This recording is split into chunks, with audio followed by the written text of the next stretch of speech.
Au nom du Père, du Fils et du Saint-Esprit, ainsi soit-il. Dimanche dernier, l'Église nous faisait prier et demander à Dieu son aide, sa grâce pour nous rendre nos âmes toujours plus soumises à sa volonté divine. Le sujet est vaste, évidemment, mais il est aussi souverainement important pour notre salut et la gloire de Dieu, et donc il mérite qu'on s'y attarde de nouveau aujourd'hui.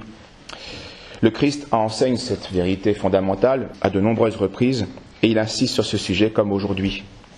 Si quelqu'un m'aime, il gardera ma parole, et mon Père alors l'aimera, et nous viendrons à lui, et nous ferons chez lui notre demeure. Celui qui ne m'aime pas ne garde pas mes paroles. Puis notre Seigneur continue en annonçant l'Esprit Saint, le Consolateur, qui va enseigner toutes choses, et de nouveau, il conclut ce discours devant ses apôtres.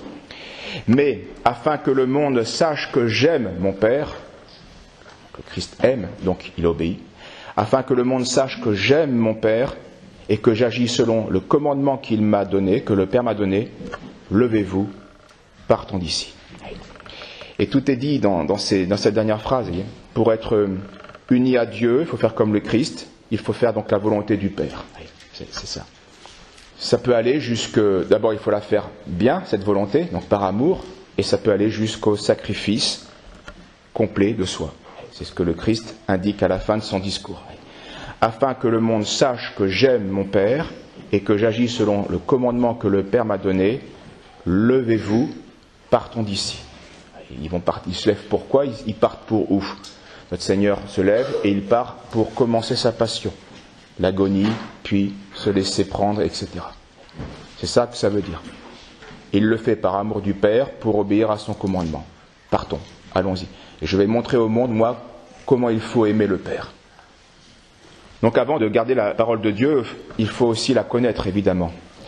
Et comment connaître le commandement que le Père nous a donné à nous, particuliers, concrètement ? Il y a deux manières de connaître la volonté de Dieu. Soit cette volonté a été signifiée, elle a été explicitée, nous la connaissons par le catéchisme, la révélation, la Sainte Écriture, etc., le magistère. Ou soit elle est de bon plaisir, elle apparaît à travers des événements. Ou signifiée, ou de bon plaisir. Ce sont les deux manières de connaître la volonté de Dieu. La première s'appelle signifiée parce qu'elle est clairement manifestée. Et la seconde s'appelle de bon plaisir parce qu'elle s'exprime à travers des événements providentiels. Voyons ces deux aspects. Saint François de Sales décrit ainsi la volonté signifiée de Dieu. La doctrine chrétienne nous propose clairement les vérités que Dieu veut que nous croyions, les biens qu'il veut que nous espérions, les peines qu'il veut que nous craignions, ce qu'il veut que nous aimions, les commandements qu'il veut que nous fassions, et les conseils qu'il désire que nous suivions.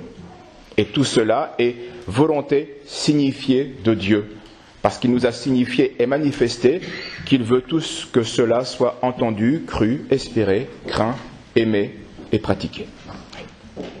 Et donc, il y a donc quatre choses que Saint François de Sales distingue. Les commandements de Dieu, de l'Église, les conseils, puis les inspirations de la grâce, et puis pour certaines communautés ou des familles, certains règlements intérieurs.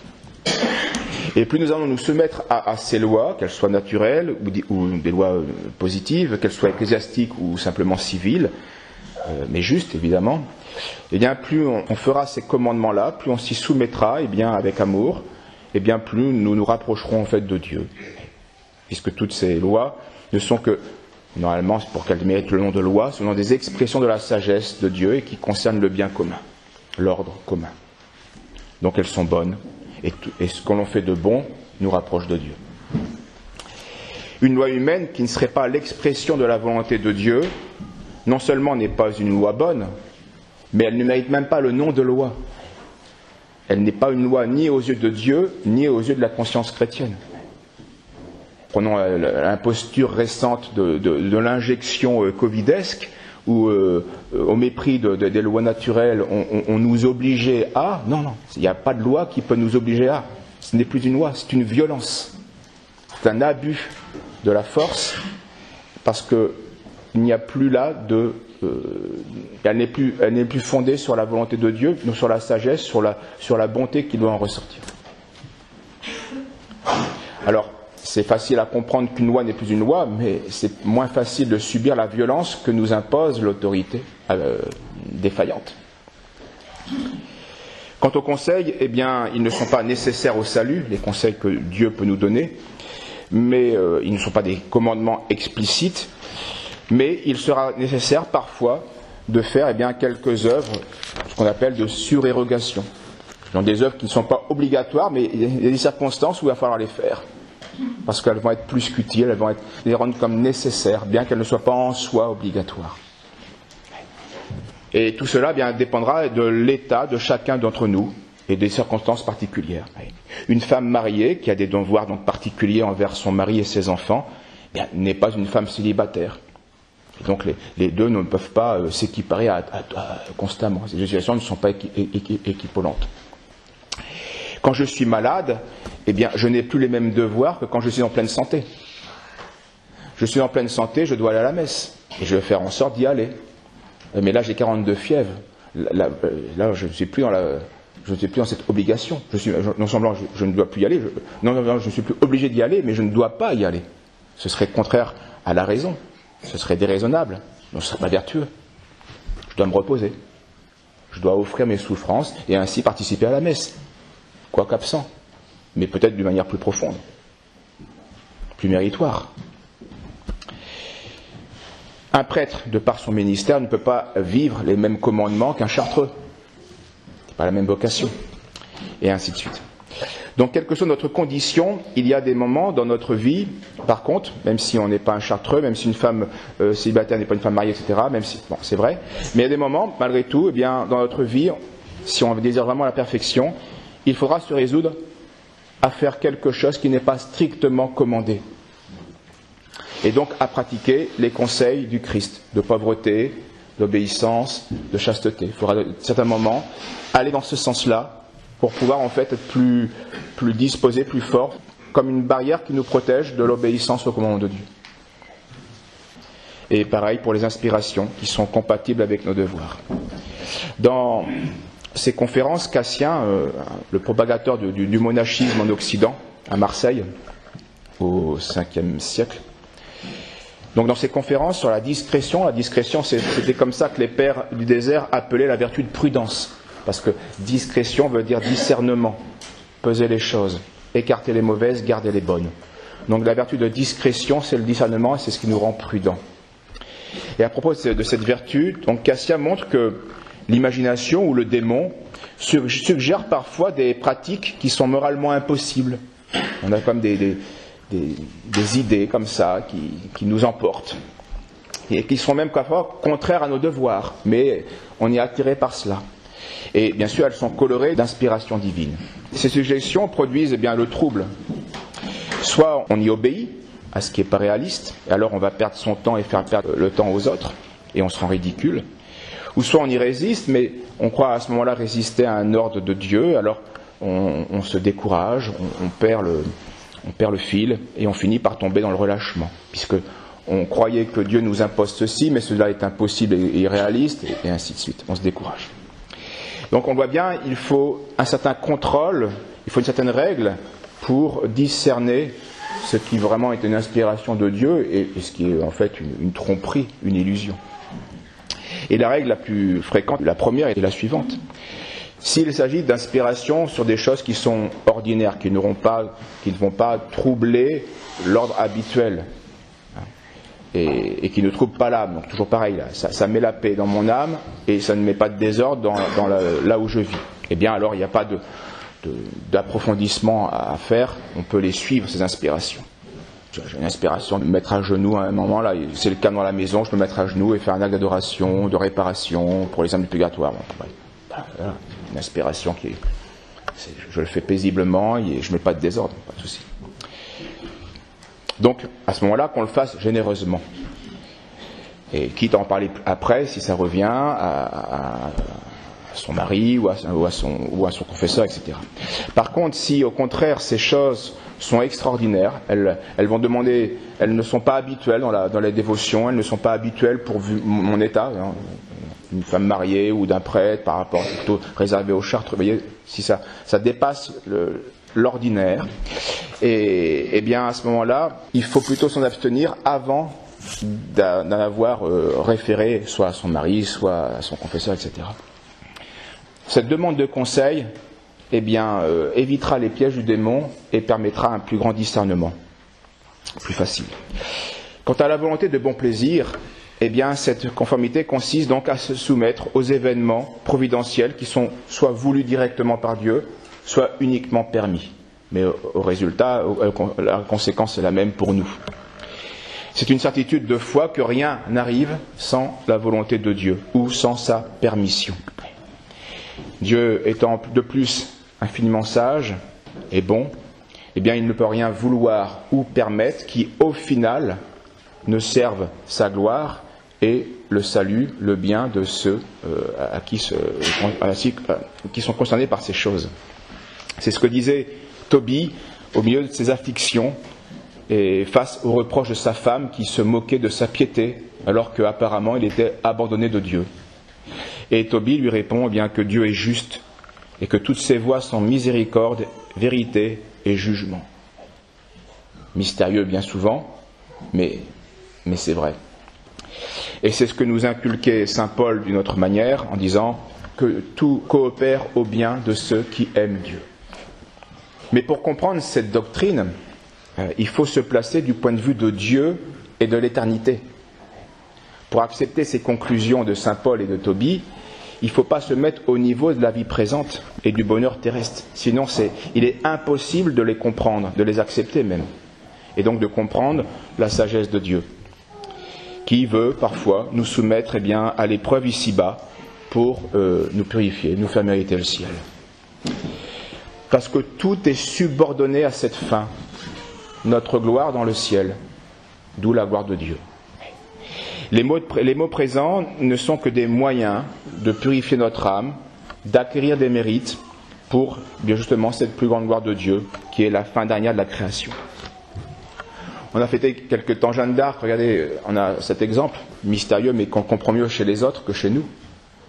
Si la vie, je le dis souvent, si la vie de Jeanne d'Arc s'était arrêtée après le sacre, Jeanne d'Arc, donc le roi retrouve son royaume, c'est ce qui arrivait d'ailleurs, et puis Jeanne d'Arc retourne dans son village et épouse un fermier voisin de ses parents, elle se marie, ils ont de nombreux enfants, voilà, une belle vie, une belle fin de vie, dans la campagne paisible de Dorémy. Voilà. Maintenant, c'est pas ce que le bon Dieu avait permis pour Jeanne d'Arc. Il a permis qu'elle soit trahie, arrêtée, emprisonnée, qu'elle souffre un martyre et le bûcher, et d'une manière beaucoup plus terrible, mais aussi beaucoup plus méritoire. Qu'est-ce qui aura plus brillé au ciel? La vie de Jeanne d'Arc qui finit sa mission extraordinaire par une vie ordinaire, sainte, sanctifiée dans le mariage, de manière héroïque, mais je dirais de manière selon une vocation ordinaire, ou ce bûcher où elle témoigne d'un abandon, d'une conformation absolument extraordinaire au Christ. Eh bien, ce dont maintenant se réjouit Jeanne d'Arc, c'est de ces épreuves qu'elle ne voulait pas quand elle était ici-bas. Et on est tous dans le même schéma, dans le même scénario. C'est pas à nous de choisir le scénario. Nous, on doit se soumettre au scénario. Donc on a le devoir de se soumettre à Dieu dans tous les événements heureux comme malheureux, dans les calamités publiques, dans les malheurs privés aussi, dans les intempéries des saisons qui nous font souffrir, dans la pauvreté, dans la souffrance, dans les deuils qui viennent nous frapper, comme dans les joies, dans l'inégalité des répartitions des dons naturels et surnaturels. On n'est pas égaux, certains ont plus de facilité naturelle. Et donc ça va avoir des conséquences bien bénéfiques, mais ça peut aussi être source d'occasion de danger spirituel, d'orgueil, etc. Et rien n'est simple, rien n'est figé. Il faut encore se soumettre dans la pauvreté comme dans la richesse, dans les revers comme dans les succès, dans les sécheresses comme dans les consolations spirituelles, dans la maladie comme dans la santé, dans la mort et les souffrances et les incertitudes qui l'accompagnent. Comme le disait toujours le saint Job, nous recevons le bien de la main de Dieu, pourquoi n'en recevrions-nous pas aussi le mal, c'est-à-dire les épreuves? Dans le sens où suivant donc les afflictions que nous donne l'occasion souvent de mieux témoigner notre amour à Dieu. Vraiment d'aimer il est facile d'aimer Dieu lorsqu'il nous comble de biens temporels. C'est facile. Mais il n'appartient qu'à l'amour parfait, eh bien, d'accepter aussi de Dieu, de sa main, les épreuves, les souffrances, les maux de cette terre. Parce qu'à ce moment-là, on va prouver à Dieu qu'on l'aime uniquement pour lui-même et pas pour les consolations qu'il peut nous donner. Alors attention à ce devoir de soumission, ça ne nous dispense pas évidemment de l'action raisonnable ici-bas. Il faut refuser bien sûr de coopérer au mal et il faut aussi se chercher à sortir de situations qui sont en soi mauvaises, éprouvantes, évidemment. On est fatigué, il faut se reposer. Faut pas, le bon sens ne perd jamais ses droits. Mais une fois que j'ai fait tout ce que je pouvais, tout ce que je devais faire humainement, une fois que j'ai fait tout cela et que la situation perdure, qu'est-ce qui reste? Eh bien, la soumission à Dieu, pas la révolte. La soumission à Dieu. Saint Philippe Néri répétait souvent à ses disciples des actes et pas des mots. D'où la nécessité de prier, de demander eh bien, l'aide de Dieu. D'où cette collecte de ce jour.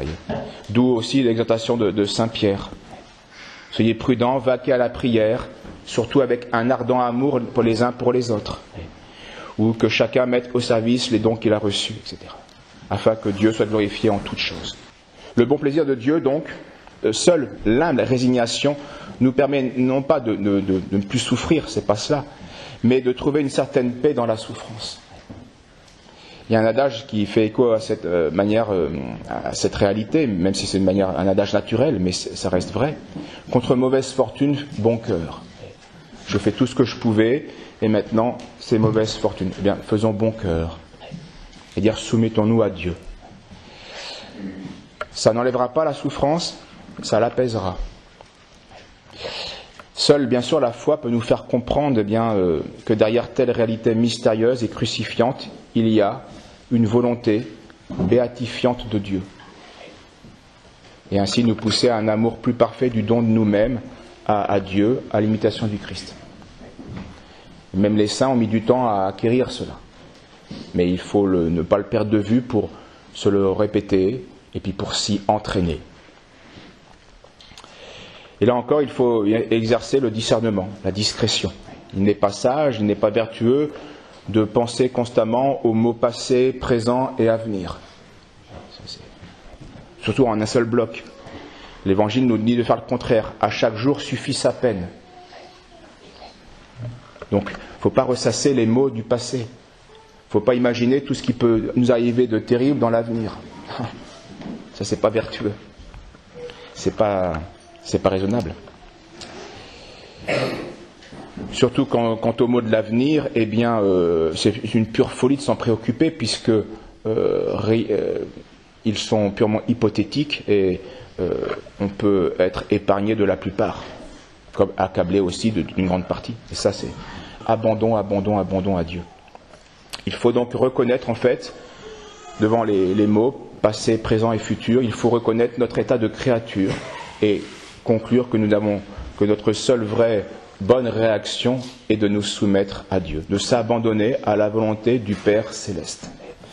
Et le Christ nous a rappelé cela de nombreuses fois, aujourd'hui, et encore dans son premier discours à ses apôtres. Ne jure pas non plus par ta tête, parce que tu ne peux pas rendre blanc ou noir un seul de tes cheveux. On maîtrise très peu de choses dans la vie, très peu de choses. La souffrance est donc permise par la providence. C'est une réalité mystérieuse, terrible, parfois évidemment.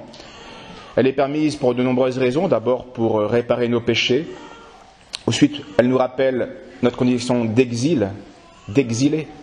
Elle nous empêche de nous attacher de manière indue à cette terre. Et donc elle nous empêche d'oublier le but de notre existence sur terre, qui est la vision céleste avec Dieu. Elle est encore permise parce que, lorsque la souffrance est patiemment supportée, elle nous mérite un poids de gloire éternelle, selon l'expression de saint Paul. Il estimait qu'il n'y avait pas de proportion entre les maux présents et la gloire future. Et enfin, elle est encore permise, d'une manière encore plus haute, comme pour le cas de Jeanne d'Arc, Eh bien, parce qu'elle permet à certaines âmes généreuses, aimantes, eh bien, de se configurer d'une manière plus parfaite au Christ, en communion à ses souffrances pour son corps qui est l'Église.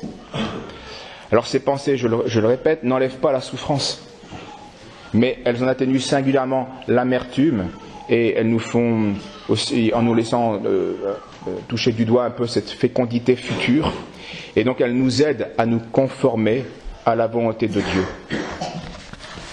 Pensons à cet exemple de notre Seigneur.